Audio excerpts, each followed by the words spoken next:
Warning ఇచ్చింది. భారత్ జైనా సరిహద్దుల్లో భారత్ పెద్ద ఎత్తున సైనికులను మోహరించడం పట్ల అభ్యంతరం వ్యక్తం చేసింది. ఇలా పెద్ద ఎత్తున సైనికులను మోహరించడం వల్ల ఎలాంటి ప్రయోజనం లేదు, ఉన్న ఉద్రిక్తతలు తగ్గవని హెచ్చరించింది. చైనా విదేశాంగ మంత్రిత్వ శాఖ అధికార ప్రతినిధి ఇంకా ఏమన్నారో ఇప్పుడు చూద్దాం.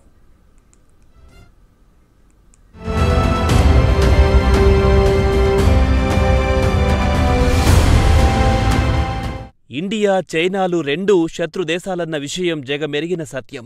ఇండియాపై 1962లో చైనా దండెత్తి భారత్ భూభాగాన్ని స్వాధీనం చేసుకున్న విషయం తెలిసిందే. అటు తర్వాత అవకాశం చిక్కినప్పుడల్లా ఇండియాను బెదిరిస్తూ ఉంటోంది. అయితే అప్పటి నెహ్రూ ప్రభుత్వానికి, ఇప్పటి మోదీ ప్రభుత్వానికి చాలా తేడా ఉంది. కేంద్ర బడ్జెట్లో రక్షణ శాఖకు ఇండియా పెద్ద ఎత్తున నిధులు కేటాయింపులు చేస్తూ వస్తోంది. సొంత యుద్ధ విమానాలతో పాటు యుద్ధ సామాగ్రి తయారు చేసుకుంటోంది. దీంతో పాటు విదేశాలకు ఎగుమతి కూడా చేస్తోంది. అయితే కేంద్రంలోని మోదీ ప్రభుత్వం సరిహద్దులను రక్షించుకునేందుకు గతంలోని అనుభవాలను దృష్టిలో ఉంచుకుని చైనా సరిహద్దులకు మరో 1000 మంది సైనికులను పంపించింది.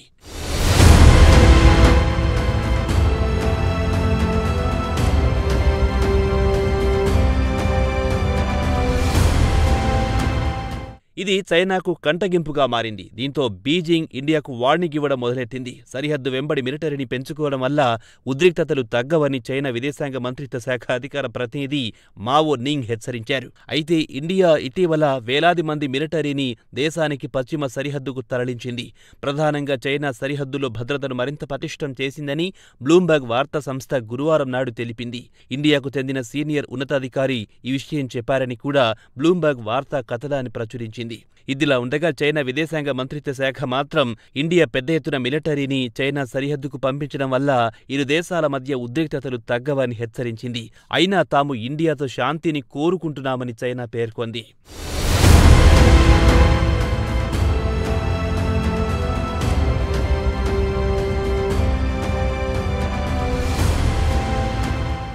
ఇదిలా ఉండగా చైనా విదేశాంగ మంత్రిత్వ శాఖ అధికార ప్రతినిధి మావో నింగ్ మీడియాతో మాట్లాడుతూ భారత్ చైనా సరిహద్దుల్లో ప్రశాంతతతో పాటు స్థిరత్వానికి పాటుపడతామని వెల్లడించారు. ప్రస్తుతం చైనా సరిహద్దులో పహారా కాయడానికి ఇండియా మొత్తం 9000 మంది మిలిటరీని సరిహద్దుకు పంపించింది.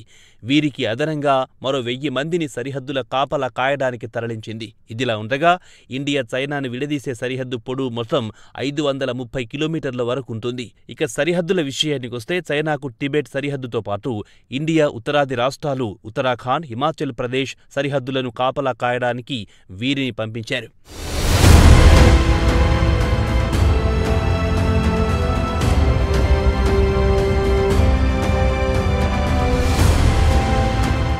ఇదిలా ఉండగా మే 2020లో చైనీస్ దళాలు ఇండియా మిలిటరీపై విరుచుకుపడ్డ విషయం తెలిసిందే.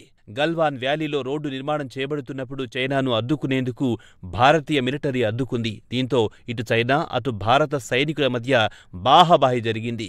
ఇరు దళాల మధ్య కాల్పులు జరిగాయి. 45 ఏళ్ల తర్వాత ఎల్ఏసీ వద్ద కాల్పులు జరగడం ఇదే మొదటిసారి. అయితే ఈ కాల్పులకు సంబంధించి ఇరు దేశాలు ఆరోపణలు ప్రత్యారోపణలు చేసుకున్నాయి.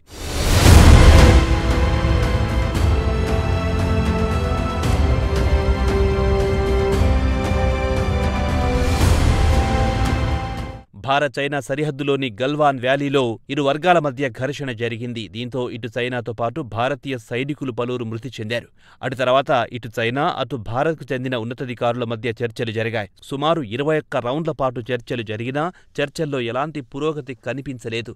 శాంతి చర్చలు విఫలం కావడంతో పాటు ఇటు బీజింగ్, అటు న్యూఢిల్లీలో తమ సరిహద్దుల్లో పెద్ద ఎత్తున సైనికులను మోహరించడం మొదలెట్టడం ప్రారంభించాయి. ఇరు దేశాల సరిహద్దుల్లో మిసైల్, ఎయిర్ క్రాఫ్ట్లతో పాటు పెద్ద ఎత్తున సైనికులు మోహరించారు.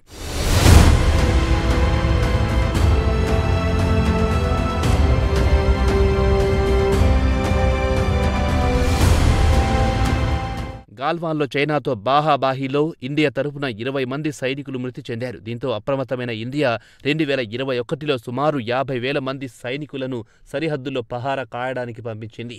ఇరు దేశాల మధ్య సంబంధాలు బాగా దిగజారిపోయాయి.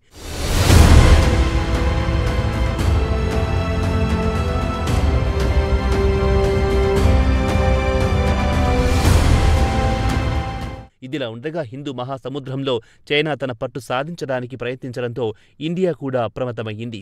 భారత రక్షణ మంత్రి రాజ్నాథ్ సింగ్ ఇటీవల ఓ టీవీ ఛానల్కిచ్చిన ఇంటర్వ్యూలో పరోక్షంగా చైనానుద్దేశించి మాట్లాడారు. సైనికుల్లో మనోధైర్యాన్ని నింపడానికి ప్రభుత్వం తమ శక్తి వంచన లేకుండా కృషి చేస్తుందన్నారు. వారికి అత్యాధునిక ఆయుధాలిస్తామని చెప్పారు. ఎవరైనా ఇండియాపై కయ్యానికి కాలు దువ్వాలని ప్రయత్నిస్తే గట్టిగా జవాబిస్తామని హెచ్చరించారు.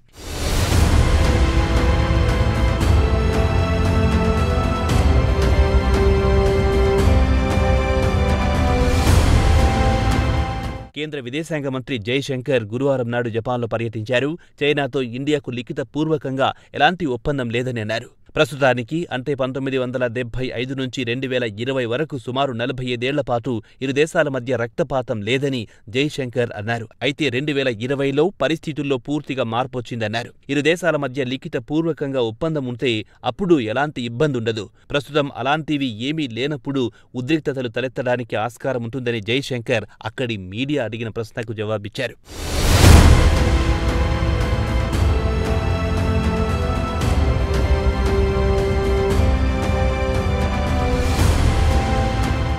మొత్తానికి చూస్తే చైనా 2027 నాటికి తైవాన్ను ఆక్రమించుకోవాలని చూస్తోందని పెద్ద ఎత్తున వార్తలొస్తున్నాయి. అదే సమయంలో మన సరిహద్దుల్లో గతంలో మాదిరిగా కవిస్తే తాము చూస్తూ ఊరుకునేది లేదని ఇండియా ప్రభుత్వం కూడా గట్టిగానే హెచ్చరిస్తోంది.